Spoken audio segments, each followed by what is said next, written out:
Assalamualaikum warahmatullahi wabarakatuh. Selamat pagi, siang, malam semuanya. Perkenalkan, kami dari kelompok 16 Bahasa Indonesia kelas D3SI 48 gabungan 0103. Pada kesempatan kali ini, izinkan kami memaparkan hasil kajian artikel kami yang berjudul Dampak Media Sosial Terhadap Pola Interaksi Sosial Generasi Z. Pada artikel ini disusun oleh saya sendiri, Reynaldi Pangeran Panjaitan, bersama dengan 3 rekan saya, yaitu Abdul Fikri Husaini, Audrey Melina Mutika Didjan, dan Afif Nurdwi Wicaksono. Dan sekarang izinkan saya menyampaikan bab 1 pendahuluan dari artikel ini. Pada bab ini berisi 4 poin utama, yaitu latar belakang, batasan masalah, tujuan, dan manfaat. Pada latar belakang, pengaruh besar media sosial pada interaksi sosial generasi Z. Media sosial kini telah menjadi bagian penting dalam kehidupan sehari-hari generasi Z.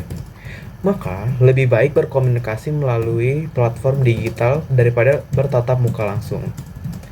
Meski menawarkan kemudahan dan koneksi instan, media sosial juga dapat memengaruhi kualitas interaksi sosial dan kesehatan mental.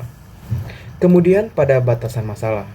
Penelitian kami dibatasi pada 3 aspek utama yang dianggap paling berdampak, yaitu komunikasi interpersonal, pembentukan identitas diri, dan kesehatan mental. Tujuan dari kajian ini adalah salah satunya untuk mendeskripsikan dampak media sosial terhadap pola komunikasi interpersonal generasi Z. Melalui artikel ini diharapkan dapat mendorong kesadaran pentingnya literasi digital agar generasi Z dapat menggunakan media sosial secara bijak dan sehat. Demikian pemaparan bab 1 pendahuluan dari saya. Selanjutnya pemaparan bab 2 kajian pustaka akan disampaikan oleh rekan saya. Terima kasih. Baik, izinkan saya menjelaskan terlebih dahulu mengenai latar belakang dan dasar teori yang mendukung topik ini. Penjelasan pada bagian 2, yaitu kajian pustaka. Media sosial saat ini telah menjadi bagian yang tidak terpisahkan dari kehidupan generasi Z, yaitu kelompok generasi yang lahir antara pertengahan 1990-an hingga awal 2010-an, menurut Prensky pada tahun 2001. Hal ini juga ditegaskan oleh Ted Scott pada 2009 yang menyatakan bahwa akses terhadap internet dan teknologi komunikasi sudah menjadi kebutuhan primer bagi generasi ini. Lalu pada penjelasan bagian 2.1, yaitu pengertian media sosial dan generasi Z, untuk memahami lebih dalam, kita perlu mengetahui definisi media sosial itu sendiri. Kaplan dan Heinlein pada 2010 mendefinisikan media sosial sebagai sekumpulan aplikasi berbasis internet yang dibangun di atas prinsip web 2.0 yang memungkinkan pengguna untuk membuat dan berbagi konten. Dengan kata lain, media sosial bukan hanya alat komunikasi satu arah, tetapi juga ruang kolaboratif di mana setiap individu bisa berperan sebagai produsen informasi. Lalu pada penjelasan bagian 2.2, dampak positif dan negatif media sosial.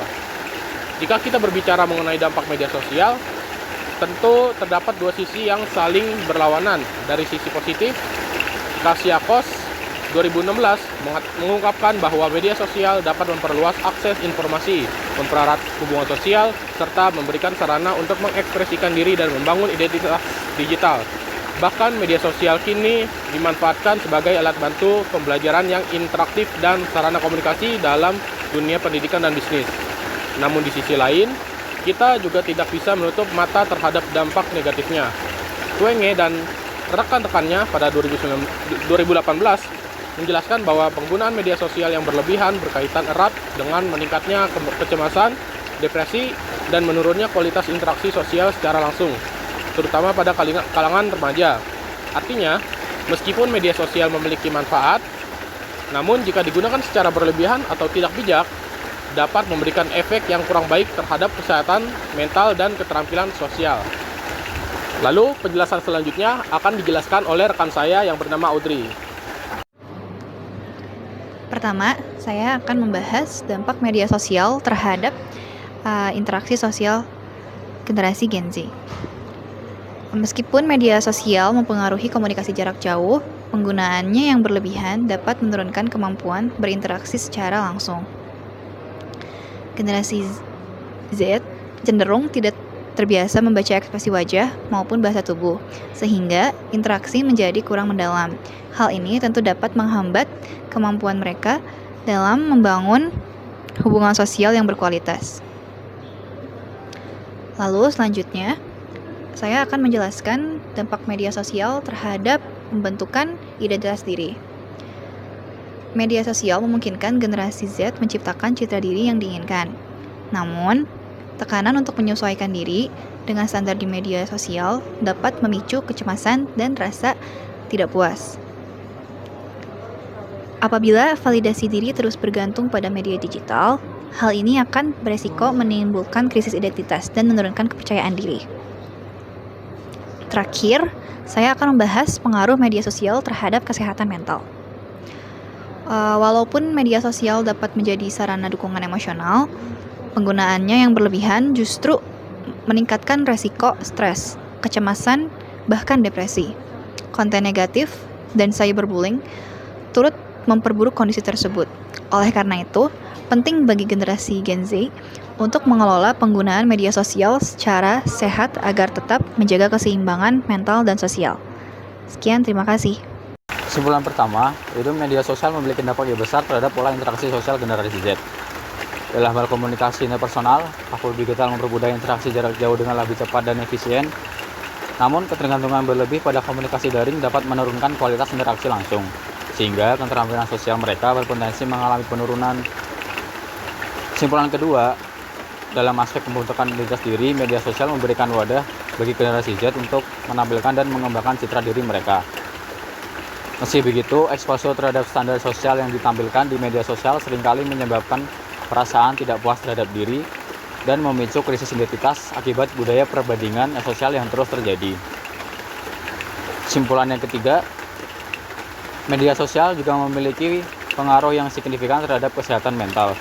Meskipun dapat menjadi sarana dukungan emosional, penggunaan media sosial yang tidak terkontrol dapat meningkatkan risiko stres, kecemasan, dan ekspresi, terutama akibat cyberbullying dan paparan konten negatif.